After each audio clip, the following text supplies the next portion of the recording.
प्रणाम, नमस्कार। कुछ आज की बातें हो जाए। फिर आज का विषय क्या? मोह, अटैचमेंट। ये अटैचमेंट, मोह कितना प्रभावी होता है। संपूर्ण जीवन बीत जाता है, हम इससे निकल नहीं पाते। खैर, आइए बोले आज की बात कर लें। जैसा हम जानते हैं कि आज की जो तारीख है वो है 22 जनवरी 2026। दिन है बृहस्पतिवार, तिथि है चतुर्थी। ये है माघ शुक्ल चतुर्थी, दिन है बृहस्पतिवार। अब चतुर्थी रिक्ता तिथि है। क्या है? रिक्ता। बृहस्पतिवार पूर्णा तिथि का मालिक, रिक्ता पूर्णा, कंट्रास्ट। रिक्ता माने खाली, पूर्णा माने भरा। नक्षत्र शतभिष कब तक? 14:56 यानी 2:56। फिर हो गया पूर्वा भाद्रपद नक्षत्र। खैर, चंद्रमा कुंभ राशि में ही है। योग है वरियान 5:37 तक, फिर परिधनाम का योग हो गया। इसका प्रभाव क्या, उसका असर क्या होगा? जब तो चीजें कंट्रास्ट होती है ना, जब नक्षत्र दिन, तिथियां, दिन कंट्रास्ट होते हैं, तो हर दिन को अपनी अनुकूलता चाहिए। प्रत्येक राजा को कार्य के लिए अपनी अनुकूल प्रजा या मंत्रिमंडल चाहिए।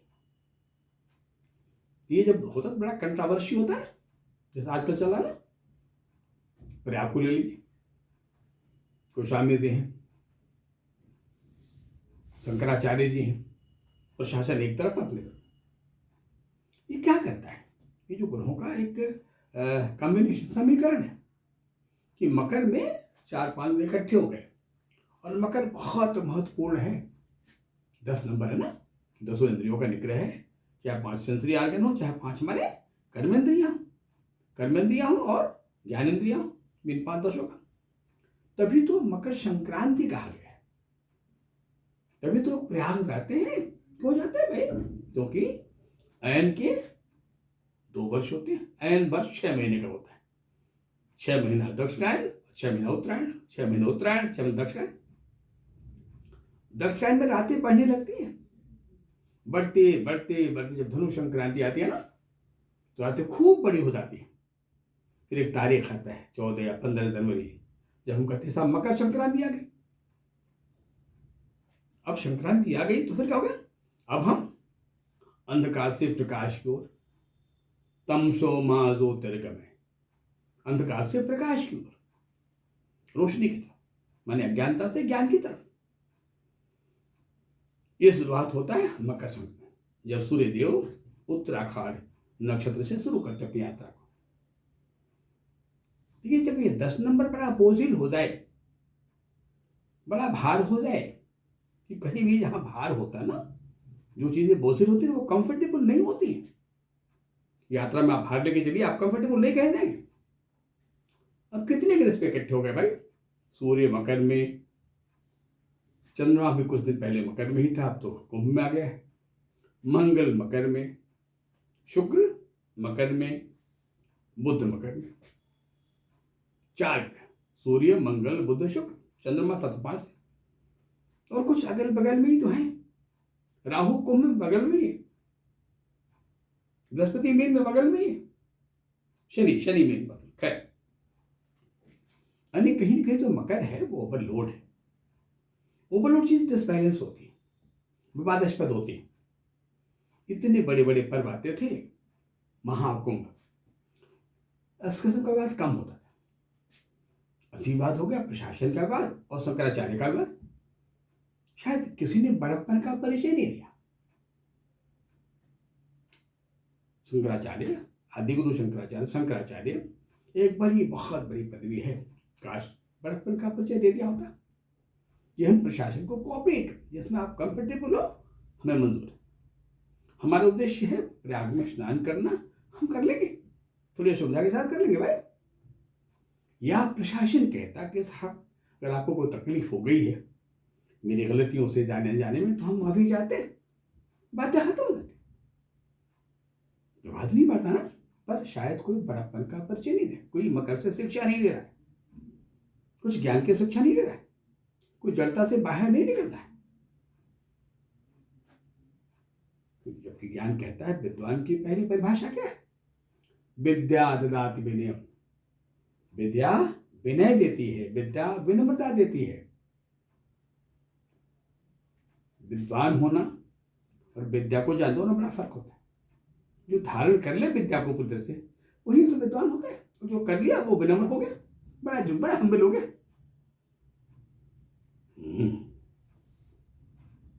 और एक बार की घटना आ रही थी, बड़ा महत्वपूर्ण कहानी ईश्वरचंद्र विद्यासागर का। एक बार किसी विद्वत गोष्ठी में शामिल होने जा रहे थे। किसी गांव था, कहीं गए किसी रेलवे स्टेशन पे, कस्बे का रेलवे स्टेशन था, बड़ा नहीं था। उतरे, सामान्य वस्त्र पहनते थे। विद्वान वस्त्र में बहुत ज़्यादा ध्यान तो रखता नहीं भाई। खैर, फिर कोई और भी विद्वान उतरने वाले थे, दूसरे डिब्बे से उतरे। वो बड़े प्लेटफॉर्म परेशान, साहब कोई कुली नहीं, कोई कुली यहाँ पे नहीं। विद्यासागर ने देखा कि बेचारे बड़े परेशान नहीं, चले गए।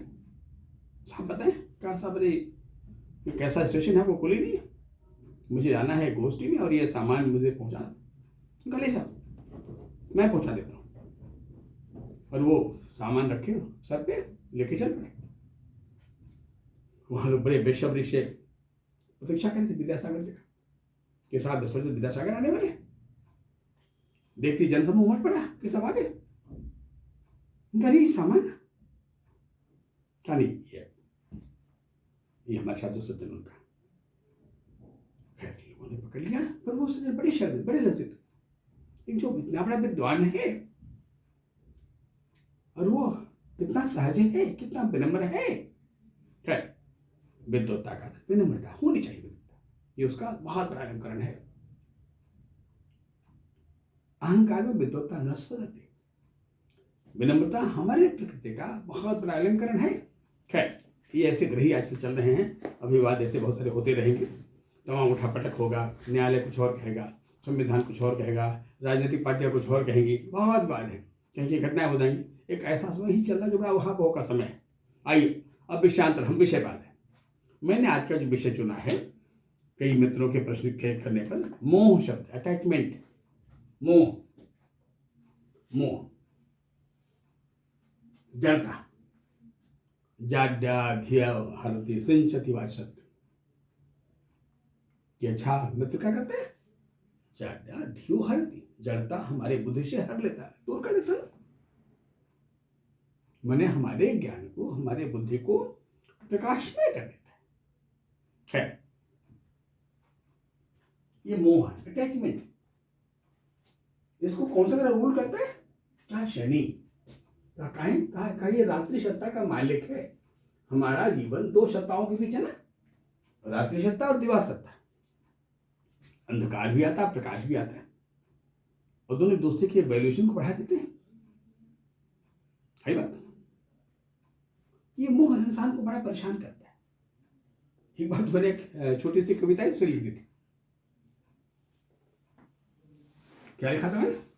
लिखा था मैंने, निज कर्म को अब दोष दूं, निज कर्म को अब दोष दूं या समय का फेर है। निज कर्म को अब दोष दूं या समय का फेर है। निज कर्म को अब दोष दूं या समय का फेर है। क्या कभी मिलना सुकून है, क्या कभी मिलना सुकून है, और कितनी देर है। खैर फिर मैं स्वयं से करा, बेचैन मन, बेचैन मन तू ठहर जा, बेचैन मन तू ठहर जा, सब ग्रहों का खेल है, सब ग्रहों का खेल है। बेबस पड़ी सी जिंदगी, बेबस पड़ी सी जिंदगी, पूछती क्या शेष है। जिंदगी पूछती है कि भाई तुम्हारे दोस्ती बनते हो, बता दो शेष क्या है। बेबस पड़ी सी जिंदगी, पूछती क्या शेष है। पूछता हूं मैं स्वयं से, पूछता हूं मैं स्वयं से, खेल यह कैसा निराला। पूछता हूं मैं स्वयं से, खेल यह कैसा निराला। विषबाण जैसे बेधता है, विषबाण जैसे बेधता है, मोह का ये मृदुल प्याला, मोह का ये मृदुल प्याला। मुक्त होना चाहता मन, मुक्त होना चाहता मन इस अनोखे बंध से, मुक्त होना चाहता मन इस अनोखे बंध से। लिख सकूं कविता निरापद, लिख सकूं कविता निरापद, मुक्त हो रक्षण से। खैर, ये मोह की छोटी सी कविता थी, कभी मैंने लिखा था। चलिए, विषय है मोह। आइए, शनि। अब सबके तीन तीन है, शनि के तीन है, सूर्य के भी तीन। सूर्य प्रकाश है और शनि अंधकार है। आई बात। दोनों से दो मित्र हैं दोनों के पास। इनके मित्रों का नाम है शुक्र पहला और बुध है। इनके मित्रों का नाम है मंगल और बृहस्पति। अब अगर हम शरीर की बात करें तो शनि नाम का जो ग्रह है वो हमारे स्नायु मंडल का संचालक है। अंग्रेजी में कहते हैं नर्वस सिस्टम, स्वतः संचालित सिस्टम है ये। खैर, अब इस स्नायु मंडल के भी दो पार्ट हैं। जैसे यहाँ दो पार्ट है वैसे वहां भी दो पार्ट, इसके भी दो पार्ट, इसके दो पार्ट। आइए, ये फिजिकल बॉडी पे आता है, ये मेंटल बॉडी पे आता है। हम फिजिकल बॉडी की बात बाद में करेंगे, अभी मेंटल बॉडी बातें करना। ये इसके नर्वस सिस्टम के दो पार्ट होता है। एक होता है सीएनएस, सेंट्रल नर्वस सिस्टम, एक होता है पीएनएस, पेरिफेरल नर्वस सिस्टम। इसे कहते हैं केंद्रीय स्नायु मंडल, इसे कहते हैं परिधीय स्नायु मंडल। दोनों काम बड़े बटे हुए हैं। है बात। उसमें जो वीनस नाम का प्लेनेट है ये सीएनएस का मालिक, central nervous system, CNS. Mercury PNS का मालिक है, पेरिफेरल नर्वस सिस्टम, परिधीय स्नायु मंडल और केंद्रीय स्नायु मंडल। क्या करते हैं, इनकी कार्य प्रणाली क्या है भाई? हाँ, जो शुक्र नाम का जो ग्रह है ये मोह का जड़ है। यही मोह है, अटैचमेंट। मेरा, मेरी पत्नी, मेरा पति, मेरा बेटा, मेरा घर, मेरा परिवार, मेरा धन, तेरा धन, ये मेरा, मैं, मेरा। ये बड़ा अंधकार ले जाता है, कुछ भी नहीं और सब मेरा मेरा। अरे मैं तो खाली हाथ पैदा हुआ था और वापसी में खाली हाथ ही लौटूंगा।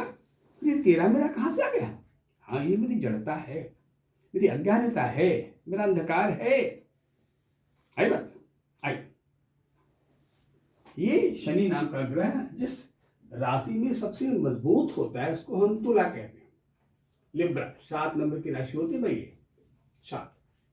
जो 7 नंबर की राशि है ये शुक्र की राशि है। किसकी राशि? शुक्र की राशि है। आई, अब ये शनि नाम का जो ग्रह है ये वायु तत्व का मालिक है। आइए, वायु तत्व में 3 राशियां हैं। कौन कौन राशि है? बुध मिथुन, शुक्र तुला और शनि कुंभ, एक्वेरियस।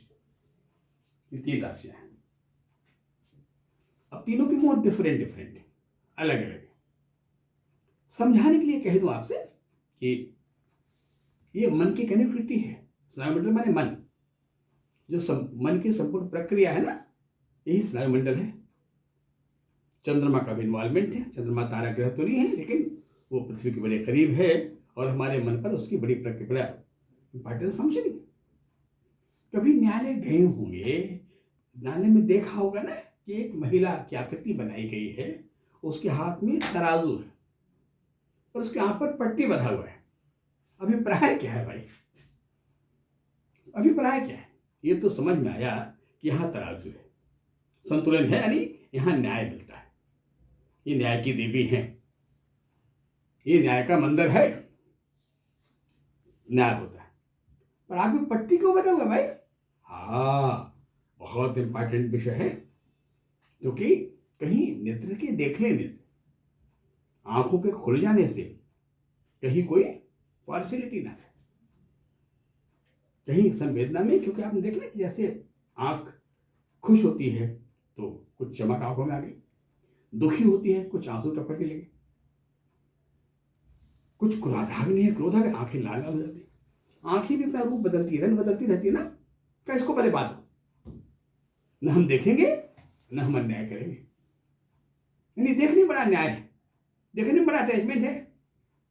इसका सबसे अच्छा एग्जाम्पल तक होगा ना, देखिए किसी तरुण और तरुणी को, युवती को देखें, हमेशा इनके प्रेम की शुरुआत इनकी आंखों से होती है, नयनों से होती है। आंखों ने आंखों को देखा है, खो गए उसी में। और आंखों आंखों में कुछ ऐसी बात होगी, मन को नशा चढ़ गया। मोह ही तो है, यानी मोह की भूमिका में, अटैचमेंट की भूमिका में, उस जुड़ाव की भूमिका में आंखों का बहुत रोल है। पहला रोल आंखों का है। ने देखा होता ना प्रेम होता, एक बार देखा था, पढ़ रहा था आचार्य रजनीश को, मैं पढ़ रहा था कि छोटे पर कहीं माँ के किसी तीर्थ यात्रा पे गए थे। वहां देखा कि जो नदी किनारा था, समुद्र नदी किनारा होगा, बड़े सुंदर सुंदर पत्थर थे, इतने खूबसूरत लग रहे थे कि सारा पत्थर इकट्ठा कर लिया, पर उसको ले कैसे चला? फिर किस तरह माता पिता ने मना, पत्थर छोड़ दिया। क्या जब हम बड़े हो गए वहां पे गए तो पत्थर थे वहां पे थे, पर वो अटैचमेंट अब नहीं था। जो मोह तब था पत्थरों से, अब वो अटैचमेंट नहीं था। पुरुष वही है, स्त्री वही है। अब तरुणाई खत्म हो गई, अब तरुणाई गई तो अब वो अटैचमेंट नहीं है जो क्षण मात्र में लगता हम बिल्कुल विक्षिप्त से हो गए। मन उस मोह में मूर्छा सी आ गई। मुंह में बड़ी मूर्छा है, बड़ी विक्षिप्तता है। कभी कभी तो मुर्दा ये विक्षिप्तता ऐसा कुछ कर देता है, लगता है हम मर्यादा विहीन हो गए, हम बुद्ध हो गए, कहाँ हो गए। मोह आई बात नहीं। जीवन के दर्दों में, जीवन के तकलीफों में, जीवन के संवेदनाओं में, जीवन की पीड़ाओं में मोह का बहुत रोल है। क्या लिखते हैं कबीरदास जी? क्या लिखा? लिखा, माया मह ठगनी हम जानी, माया मह ठगनी हम जानी, तेरे गुल फांस लिए कर डोले, बोले मधुरी मानी। बड़ा खिंचाव है माया। और हमारे देवी देवता लोग भी, हमारे देवता लोग भी इससे ग्रस्त रहे हैं, ऐसा नहीं उससे बच पाए हैं। हिंदुस्तान की धरती पे देखा जाए या इसके रिलीजन पार्ट को माना जाए, अंसारे खलु संसारे सारे ससुर मंदिरे, अंसारे खलु संसारे सारे ससुर मंदिरे, हरु हिमालय से ते हरि ते तो सागरे। भगवान शंकर के ब्याह कैसे हुआ? हिमान की पुत्री पार्वती से, वही जाके बस गया, ससुराल में जाके बस गया। और भगवान विष्णु का ब्याह कैसे हुआ? समुद्र की पुत्री लक्ष्मी से, वो समुद्र में जाके बस गया। इतने विक्षुब्ध हुए उस प्यार में कि वो जाके छह सागर वो सांप परिज हो गए, शेषनाग परिज हो गए, वो उनका बिस्तर हो गया। तो हमारे देवता लोग भी से बच नहीं पाए भाई। खैर आइए फिर लिखा, हमारे कबीरदास जी बड़ी अच्छी बात लिखते हैं। क्या लिखा कबीरदास जी? क्या लिखा? माया मुई न मनमुआ, माया मुई न मनमुआ, मरी मरी गया शरीर। क्या ये मन मरा नहीं करे और माया भी नहीं मरी, ये शरीर मरता गया मरता गया मरता गया। मरी मरी गया शरीर, आशा तृष्णा न मुई। क्या कहता है कबीर? तृष्णा, आशक्तियां, काम, ये मरे नहीं है बात, क्योंकि ये इस पृथ्वी की लीला है, जगत की लीला है। आई फिर लिखा, मन माया की कोठरी। वाह क्या लिखा कबीरदास ने, मन माया की कोठरी। जो मन है ये माया का किला है, तन संशय का कोट। माया मन की कोठरी, जो माया मन की कोठरी है, मन इसकी कोठरी है। तन संशय का कोट। शरीर क्या है? भ्रम, संशय, भ्रम। हम भ्रम में जी रहे हैं। मानो एक भ्रम सी, एक संशय युक्त किले में शरीर स्थापित कर दिया। विषहर मंत्र माने नहीं काल सर्प की चोट। जो अज्ञानता रूपी काल सर्प है, ऐसा काल सर्प है कि जो ज्ञान रूपी मंत्र है, उस मंत्र के पढ़ने से, उस ज्ञान, उस ज्ञान से, जो ज्ञान रूपी मंत्र है, उससे भी इसके जहर का असर नहीं जा रहा है। मैंने ज्ञान भी कहीं कहीं वो इतना भयंकर है कि जो चीजें खराब होती हैं, उनके एडिक्शन बड़े खराब होते हैं। तो मोह इतना जकड़ लेता है ना कि उससे निकलना बहुत कठिन होता है। और हमने देखा होगा, आप प्रतिदिन देखते हुए जो गांव का जीवन, शहरों का जीवन, आते हैं बहुत सारी समस्या ऐसी है। दो भाइयों की बड़ी लड़ाई है, लड़ाई खेत की मेड़ की लड़ाई है कि साहब उसने इतना सा खेत मेरा अपने से ले लिया, उसने नहीं, उन्होंने उसने इतना तो मेरा ले लिया, तो मेरा तो उसने ले लिया, और वर्षों तक मुकदमा चलता रहा। खेत बिक गए, घर बिक गए, मुकदमा नहीं खत्म। यानी उस मोह के सामने भाई भाई का जो प्रेम होता है ना, वो खत्म हो गया, लोसवत हो गया, उस मिट्टी की ढेली में प्रेम को खा गया। ऐसे अनंत केस है, बहुत सारे केस आए दिन हैं। और मोह की जड़ता में हम, जिस हिंदुस्तान में, जिस भारत को ज्ञान का केंद्र कहा गया है,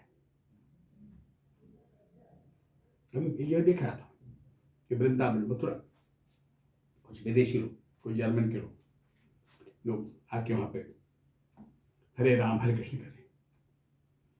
पूछा एक पत्रकार ने कि भाई आप लोग यहाँ पे कहाँ से आप शांति पाने आए, सुकून पाने आए, शांति पाने, राम राम हरे राम, कह रहे वहां, कह नहीं अब तो इसका विस्तार हो रहा है, तो आप अमेरिका वगैरह को तुम जाके देखिए, वहां विश्वान मंदिर वगैरह बने हुए, इकट्ठा हो रहा है। तो जो ज्ञान का सेंटर कहा गया था कहा गया है, वही ज्ञान लुप्त हो रहा है। अब अगर कुछ तो ज्ञान का आडंबर वेश है, अब वो सच का ज्ञान नहीं है जो हमारे अंदर के मोह को भंग कर सके, या हम उस मोह की जड़ता से बाहर निकल सके। अगर हम उस मोह की जड़ता से अगर बाहर निकल जाएं, फिर तो कुछ नहीं क्या, फिर तो सारे दोष ही खत्म हो गए। मोह या मोह की जड़ता हमारे जीवन का सबसे बड़ा पीड़ा है, आंतरिक पीड़ा है, और ये आंतरिक पीड़ा हमें बहुत परेशान। गोस्वामी जी ने लिख दिया, क्या लिखा गोस्वामी जी ने? ब्रह्म ज्ञान बिनु नारी नर, कहीं ना दूसरी बात कहा, ज्ञान के अभाव में स्त्री पुरुष दूसरी बात नहीं करते, खाली दमड़ी की बात, कौड़ी की बात करते, लोभ की बातें करते, कौड़ी लागी लोभवश करही विप्र गुरु बात। वो सिर्फ जो उनके अंदर गुरुत्व है या ब्रह्मत्व है, वो सिर्फ कहने के लिए, मानो वस्त्र बदल लिया है, पर अंदर के अज्ञान का खात्मा नहीं हुआ।